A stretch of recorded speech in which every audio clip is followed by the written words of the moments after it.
പശ്ചിമേഷ്യയിൽ ആളിപ്പടരുന്ന യുദ്ധവും ഭൗമരാഷ്ട്രീയ സംഘർഷങ്ങളും കേവലം അതിർത്തികളിലോ സാമ്പത്തിക വിപണികളിലോ മാത്രം ഒതുങ്ങുന്നില്ല. അത് ലോകമെമ്പാടുമുള്ള, പ്രത്യേകിച്ച് ഇന്ത്യയിലെ ലക്ഷക്കണക്കിന് വരുന്ന സാധാരണക്കാരായ അർബുദ രോഗികളുടെ ജീവൻ മരണ പോരാട്ടത്തെയാണ് ഇന്ന് ഏറ്റവും ക്രൂരമായി ബാധിച്ചിരിക്കുന്നത്. പശ്ചിമേഷ്യൻ മേഖലയിലെ വ്യോമകടൽ പാതകളുടെ തടസ്സവും അസംസ്കൃത വസ്തുക്കളുടെ ഇറക്കുമതിയിലെ പ്രതിസന്ധിയും കാരണം ഇന്ത്യയിലെ ക്യാൻസർ ചികിത്സാ രംഗം മുമ്പെങ്ങുമില്ലാത്ത വിധം കടുത്ത അടിയന്തരാവസ്ഥ നേരിടുകയാണ്. ഏറ്റവും സാധാരണമായി ഉപയോഗിക്കുന്നതും ജീവൻ രക്ഷാ മരുന്നുകളുമായ കീമോതെറാപ്പി മരുന്നുകൾ വിപണിയിൽ നിന്ന് പൂർണ്ണമായി അപ്രത്യക്ഷമായിക്കൊണ്ടിരിക്കുന്നു. ഇന്ത്യയിലെ ക്യാൻസർ ചികിത്സയുടെ നട്ടെൽ എന്ന് വിശേഷിപ്പിക്കാവുന്ന രണ്ട് പ്രധാന പ്ലാറ്റിനം അധിഷ്ഠിത കീമോതെറാപ്പി മരുന്നുകളാണ് സിസ്പ്ലാറ്റിൻ, കാർബോപ്ലാറ്റിൻ എന്നിവ. ഡൽഹി എയിംസ്, മുംബൈയിലെ ടാറ്റ മെമ്മോറിയൽ ഹോസ്പിറ്റൽ, കേരളത്തിലെ പ്രമുഖ റീജിയണൽ ക്യാൻസർ സെന്ററുകൾ എന്നിവയുൾപ്പെടെയുള്ള പല കേന്ദ്രങ്ങളിലും ഈ മരുന്നുകളുടെ സ്റ്റോക്ക് തീർന്നു പോവുകയോ അല്ലെങ്കിൽ ഏതാനും ദിവസങ്ങൾക്കുള്ളിൽ തീരുന്ന അവസ്ഥയിലോ ആണ്. ചെറിയ ഡോസുകളിലുള്ള മരുന്നുകൾ വിപണിയിൽ നിന്ന് പൂർണ്ണമായി അപ്രത്യക്ഷമായി കഴിഞ്ഞു. സിസ്പ്ലാറ്റിൻ, കാർബോപ്ലാറ്റിൻ തുടങ്ങിയ മരുന്നുകൾ നിർമ്മിക്കാൻ പ്ലാറ്റിനം എന്ന വിലയേറിയ ലോഹം ആവശ്യമാണ്. ഇന്ത്യ തങ്ങൾക്ക് ആവശ്യമുള്ള പ്ലാറ്റിനത്തിന്റെ ഭൂരിഭാഗവും ഇറക്കുമതി ചെയ്യുന്നത് ഗൾഫ് രാജ്യങ്ങളിൽ നിന്നാണ്. അതിൽ പകുതിയോളം വരുന്നത് UAE-യിൽ നിന്നാണ്.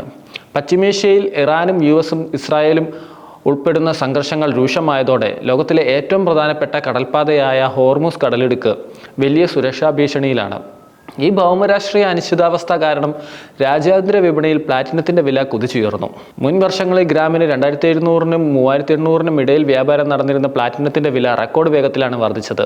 ഇത് മരുന്ന് നിർമ്മാണത്തിലുള്ള അസംസ്കൃത വസ്തുക്കളുടെ ചെലവ് വൻതോതിൽ കൂട്ടി. വ്യോമാതിർത്തികൾ അടയ്ക്കുകയോ സുരക്ഷിതമല്ലാതാവുകയോ ചെയ്തോടെ പല വിമാന കമ്പനികൾക്കും തങ്ങളുടെ പാതകൾ മാറ്റേണ്ടി വന്നു.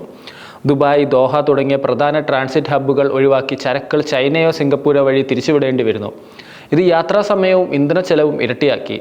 ക്യാൻസർ മരുന്നുകൾ സാധാരണ ചരക്കുകളെ പോലെയല്ല, അവ കൃത്യമായ താപനിലയിൽ സൂക്ഷിക്കേണ്ടവയാണ്. ചരക്ക് നീക്കം വൈകുമ്പോൾ ഡ്രൈ ഐസ് ഉപയോഗിച്ച് ഇവ കേടുകൂടാതെ സൂക്ഷിക്കുന്നതിനുള്ള ചെലവ് വർദ്ധിക്കുന്നു. പലപ്പോഴും കൃത്യസമയത്ത് കണക്റ്റിംഗ് ഫ്ലൈറ്റുകൾ ലഭിക്കാത്തതിനാൽ മരുന്നുകൾ നശിച്ചു പോകുന്ന അവസ്ഥയുമുണ്ട്.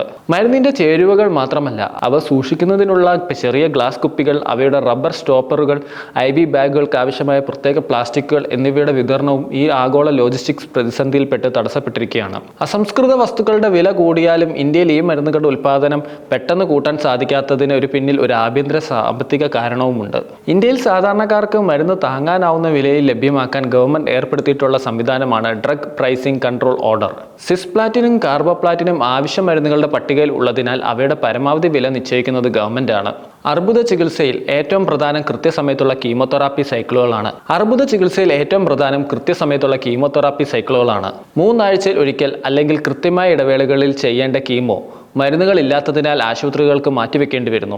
ഇത് രോഗിയുടെ ശരീരത്തിലെ ക്യാൻസർ കോശങ്ങൾ വീണ്ടും അതിവേഗം വളരാനും രോഗം മൂർച്ഛിക്കാനും കാരണമാകുന്നു. ഈ വില കുറഞ്ഞ ജനറിക് മരുന്നുകൾക്ക് ക്ഷാമം നേരിടുമ്പോൾ ഡോക്ടർമാർക്ക് പകരമായി മറ്റ് അത്യാധുനിക മരുന്നുകളോ ടാർഗറ്റഡ് തെറാപ്പികളോ നിർദ്ദേശിക്കേണ്ടി വരുന്നു. ഇത് സാധാരണക്കാരായ കുടുംബങ്ങളെ കടുത്ത കടക്കെണിയിലേക്ക് തള്ളിവിടുന്നു. ആധുനിക വൈദ്യശാസ്ത്രം ക്യാൻസറിനെ തോൽപ്പിക്കാൻ വലിയ സാങ്കേതിക വിദ്യകളും ആർട്ടിഫിഷ്യൽ ഇന്റലിജൻസ് അധിഷ്ഠിത രോഗനിർണയ രീതികളും കണ്ടെത്തുമ്പോഴും അടിസ്ഥാന മരുന്നുകളുടെ അഭാവം മൂലം രോഗികൾ മരണത്തിന് കീഴടങ്ങേണ്ടി വരുന്നത് ആഗോള ആരോഗ്യ രംഗത്തെ ഏറ്റവും വലിയ പരാജയമാണ്. പശ്ചിമേഷ്യയിലെ യുദ്ധം എത്രയും വേഗം അവസാനിക്കുക എന്നത് ആഗോള സമാധാനത്തിന് മാത്രമല്ല, ലോകമെമ്പാടുമുള്ള ലക്ഷക്കണക്കിന് ക്യാൻസർ രോഗികളുടെ ജീവൻ നിലനിർത്താനും അത്യന്താപേക്ഷിതമാണ്.